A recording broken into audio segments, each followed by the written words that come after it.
You can train your mind to have common sense. You can train your mind to think things through before acting. In my experience, action without thinking is the cause of every failure.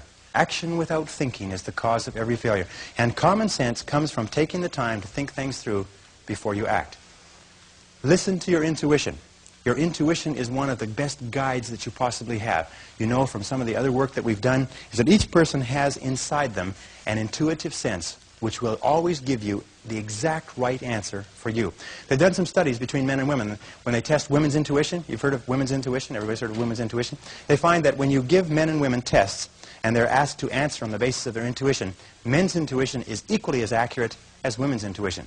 The only difference is that in real life, women have the intelligence to listen to their intuition, which is why they're smarter than men.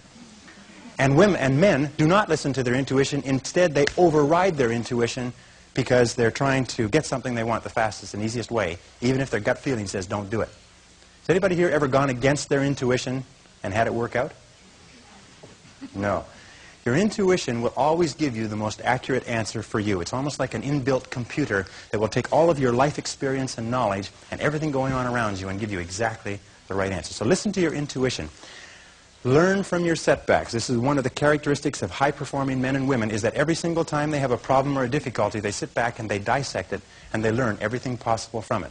They try to develop general principles from each setback. They say, what is the valuable lesson I can learn? So you take a look at everything that has happened to you, take a look at the very most difficult experience that you're in right now, and ask yourself, what is the most valuable lesson I can learn from this experience? And believe me, if you look for the lesson, in the Bible it says, seek and ye shall find. It doesn't say seek and occasionally you might find something. It says seek and ye shall find. If you look for the valuable lesson or the seed of an equal or greater advantage or benefit in every difficulty, you will find it. It's always there. And I love the line from Socrates that says, the unexamined life is not worth living. Which means that the life where you do not take the time to reflect on your experiences. Aristotle said that wisdom is an equal measure of experience plus reflection. And the reason so few people have wisdom is what they have is experience, experience, experience, but they never take the time to sit back and reflect on what's happening to them, reflect on what they're learning. How many people here have seen people get out of bad relationships and get immediately back into bad relationships? Or get out of a lousy job and immediately join a company and get into another lousy job? What is the natural thing that people do? They get fired or laid off from a job, they quit, they go down the street, and they look for what? Another job exactly like it.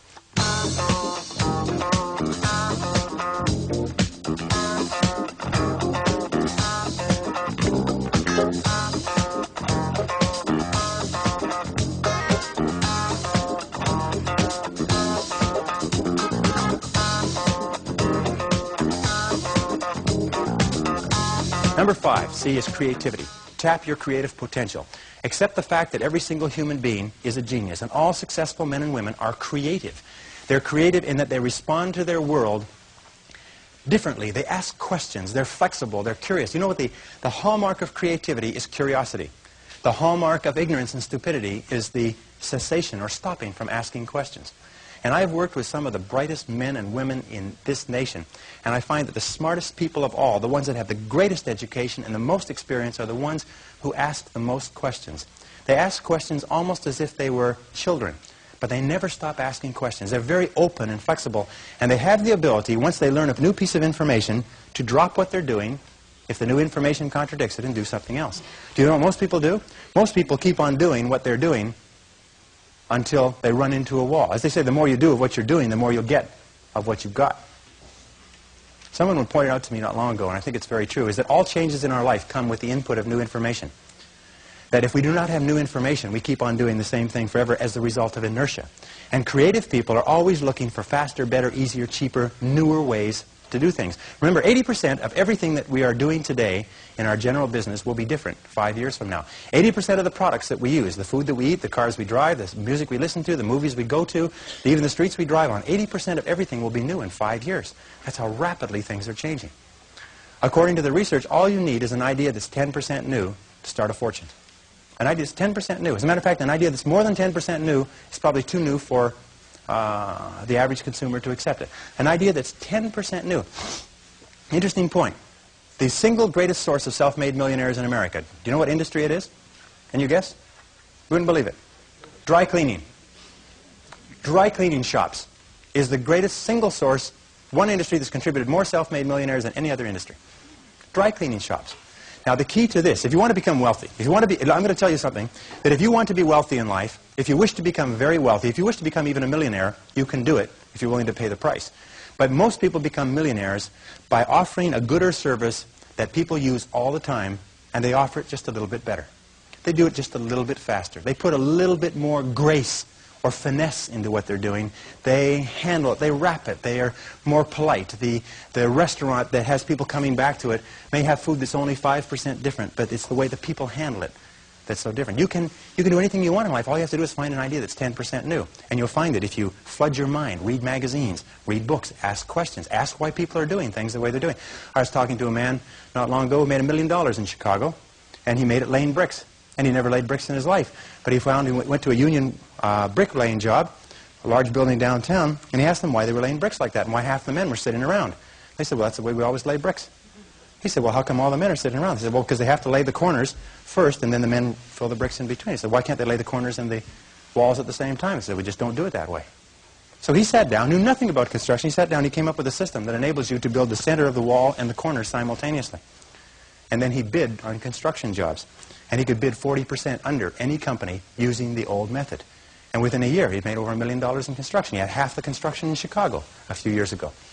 And he didn't know anything about it. Look for ideas. Keep your mind open and flexible. Ask questions. Remember, one new idea is all you need to start a fortune. And within every single person here, you have 4 ideas, an average of 4 ideas per year, driving to and from work, any one of which will make you a fortune. Any one of which will make you wealthy. How many times, I can prove it to you. Want me to prove it to you? How many times have you been going about your daily business and you see the need for a product or service? And you say, now I wonder why somebody doesn't produce that. And about 2 or 3 years, then you say, well, it can't be any good. I thought of it after all. Like Groucho Marx, when he resigned from a club once, he said, I wouldn't be a member of a club that would have, I wouldn't stay in a club that would have me for a member. Have people like me for a member. So we get those ideas and we say, well, it can't be any good because I thought of it. And then 2 or 3 years later, a company comes out with that idea, or some company comes and makes $1 million at it, and you say, I thought of that idea 2 or 3 years ago. Every single person here has had that experience. What you have to do is trust your ideas. Trust your ideas. If you decide that you're going to earn a certain amount of money, that you're going to achieve a certain level of wealth, that you're going to achieve a certain life estate, and you program that into your subconscious mind, and you then turn it over to your intuition, you will get the ideas, the insights, the inspirations necessary to achieve your goals. And that's the only difference between very wealthy, successful people and the average person, is that they simply follow their intuition. They're not smarter, they're not different, they're not more educated, they're not more talented, they just follow that inner guide.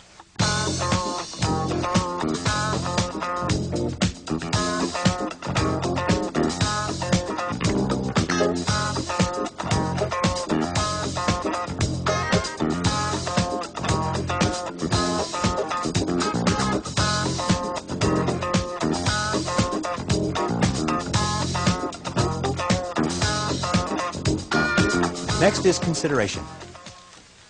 Consideration is based on the fact that the quality of your relationships with other people more than anything else will determine your success in life. How well you get along with other human beings, your quality of interaction will determine your happiness, your success, your achievements, your wealth, and anything else. Charles Schwab, the founder of U.S. Steel, said that I will pay more for the ability to get along with others than for any other skill in America. And that's very, very true. Develop the people skills that you need to be successful. Take courses in communications. Take courses in effective listening. Take courses in public speaking. You know, one of the most important parts of communicating and getting along well with others is the size of your vocabulary. You've probably heard that before. The size of your vocabulary, your ability to express yourself orally, your ability to stand on your feet, your ability to write effectively and get your point across to others will have a tremendous impact on your life. Because you cannot imagine a successful person who cannot communicate effectively with other people. And you can develop the capacity to be an excellent communicator. If you were to learn one new word a day, if you were to make an effort by carrying a dictionary around, I have taught myself French, Spanish, German, and smatterings of about 10 other languages. And the way I taught myself that was I learned the basic vocabulary, I studied it, learned the basic vocabulary, and I carried a dictionary around with me. And every time I saw a word I didn't know, I looked it up in the dictionary. And within a very short period of time, I could eat, live, walk, talk, and speak fluently in those 3 societies. And I've traveled all over the world in those 3 languages. Sometimes I get in a position where I'm talking to a person in French and a person in German and a person in Spanish, and my mind goes, and I end up babbling. But nonetheless, you can learn it just simply by looking up the word. If you looked up one word a day, which would be 365 words a year, within 5 years, you'd be one of the best educated people in history. Because every word that you learned would introduce you to about 10 more. It sort of opened the door to about 10 more. The average child learns almost 5,000 words in the first 5 years of life. The average adult learns less than 5 words a year. And yet words are the tools with which we think. That the more words we have, the better is our thinking. Just like the more tools a craftsman has, the better is what he creates. The more words we have, the better is the world that we create. So communications is important. The most important part about consideration is to practice the golden rule. I think that the golden rule, which is based on the law of sowing and reaping, whatsoever that you would have men do unto you, do you so unto them.